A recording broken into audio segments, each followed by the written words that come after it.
This illustration is often used of monkeys and typewriters. Okay, we have a monkey sitting at a typewriter, and the claim here is basically if you leave a chance in time long enough, you will get life. Don't worry about it. Yes, it's strange. Yes, it's wonderful, but leave enough matter 600 million years on Earth, and you will have life. So the monkey sitting at the typewriter, the chances are eventually he produces the complete works of Shakespeare. So what's the problem? So there's no problem. There's no issue, right? You just leave it long enough and you'll find it. And one key striker seconds, the monkey might well eventually get to you the complete works of Shakespeare, but he doesn't manage to do it in 600 million years. So what I decided to do is to run the numbers. Instead of typing the complete work of Shakespeare, I just ran the numbers for how long it would take a monkey typing one key striker a second. To type to be or not to be, that is the question, right? On average, how long is it going to take my monkey friend one keystroke a second? I don't know how you think it would be. Maybe you could have a guess. Would it be less or more than 600 million years, which is the period life on Earth isn't supposed to have emerged within? And when I run the numbers, to be or not to be is the question. Takes 12.6 trillion years to type just that phrase. And a DNA string, that complexity emerges by chance, undirected within 600 million years. Again, it's mathematically possible, but it's so incredibly unlikely that it would have that it tilts me in favor of the Christian story in which God created life. Simply a question of saying, let that be, and there was.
I'm 43 years old, and I owe tens of thousands of dollars in student loans. Oh, sure, I knew the loans were piling up as I went through school. But with one loan coming from here, another from there, I had no idea of the rock slide that was building. 15 years later, I still experience moments of sheer horror regarding my family's financial situation. My monthly student loan payment is more than triple my car payment. Okay, so without my college degree, I would not have been able to get my current job. For that, I'm grateful, but at what cost? My loans have been accruing at a rate of 10%, and now they have burgeoned to, well, I'm an English major, you do the math. I don't think they'll ever get paid off. We're in debt way past our eyeballs, and there's no hope in sight. I'm being kept in a financial class of graduates whose only hope for attending college meant borrowing money from the government. Because of our mounting credit card debt and monthly payments that far exceed our family's income, my kids will also join the class of citizens who can rely on their parents for college support. Do I wish I'd chosen another educational route? You bet.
Computer scientist Shwetak Patel and his team are developing new sensing systems. The initial focus was really around energy and water monitoring. They built a new generation of smart sensors that monitor electronic interference on a home's power line or water pressure changes in the plumbing. Most of this technology has already found industrial applications, and Patel and his team turned their attention to adapting the technology for personal health monitoring. So how do we take this noise and make it into a signal interest was hard to us. Hard to us in the core of what we did for many years, and we're taking that work and applying it to other domains. They're looking to take advantage of all the functionality built in our smartphones.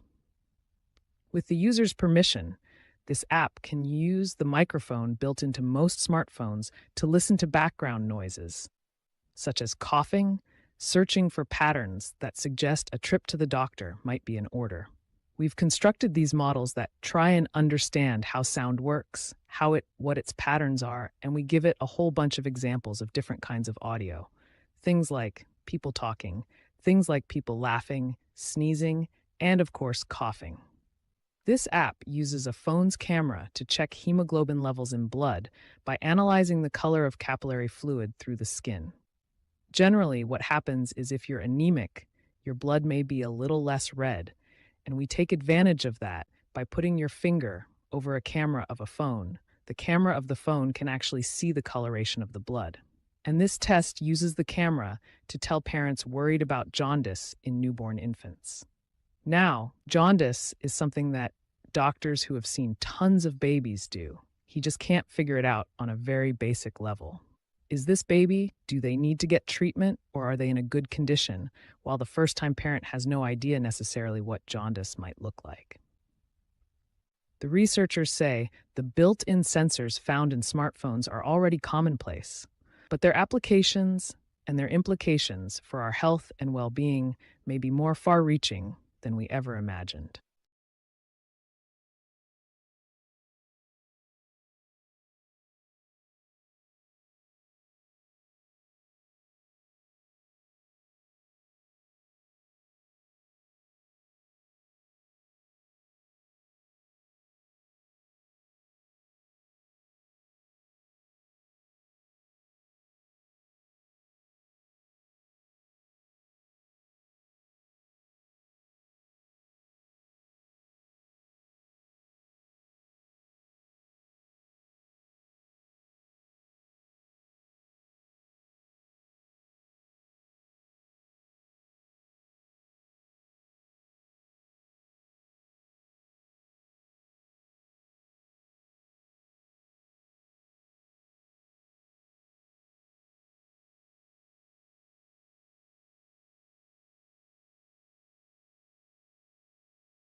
People appear to be born to compute.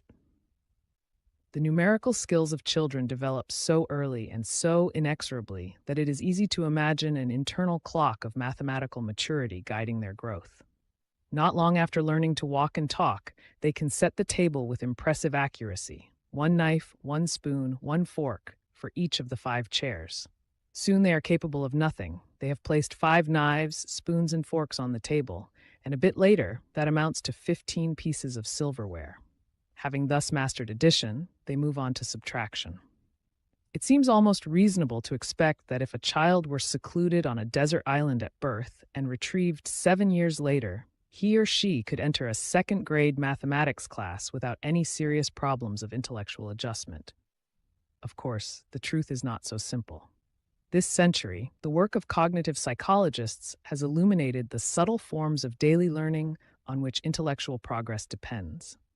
Children were observed as they slowly grasped, or as the case might be, bumped into, concepts that adults take for quantity is unchanged as water pours from a short glass into a tall, thin one.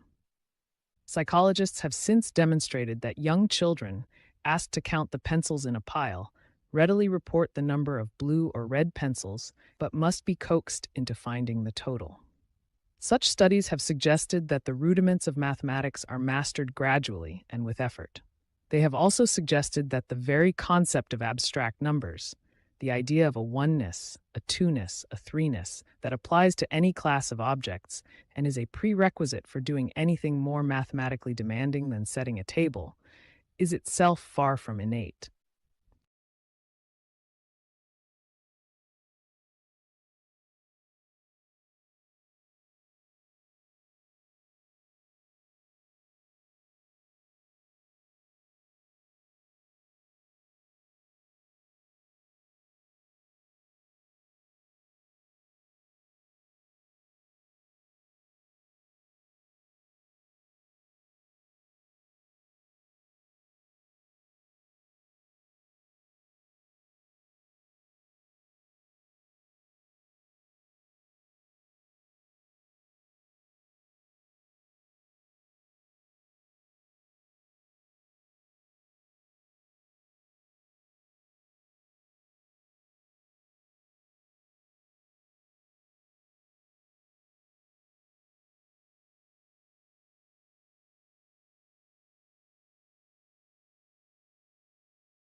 Now, I like history, and one thing I want to go over briefly is a history of epigenetic research.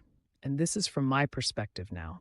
I got into this field in the early 90s, and what I have here is plotted publications, total publications, and function of time here, and on a linear graph. So what I did for this is I wanted to show that basically up until around the year 2000, there's an inflection point right around 2005 right in here, where it looks like basically nothing really is happening much in the field of epigenetics, to the point where it's actually going vertical, and a lot is happening in the field of epigenetics.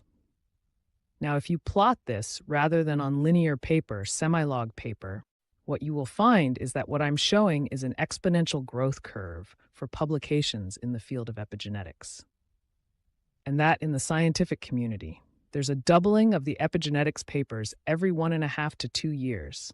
Last year alone, we put into publication summers between 15 and 20,000 papers, which took us 15 years from 1992 to 2005.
If you did, please give this video a thumbs up and subscribe to the channel for more PTE-related content.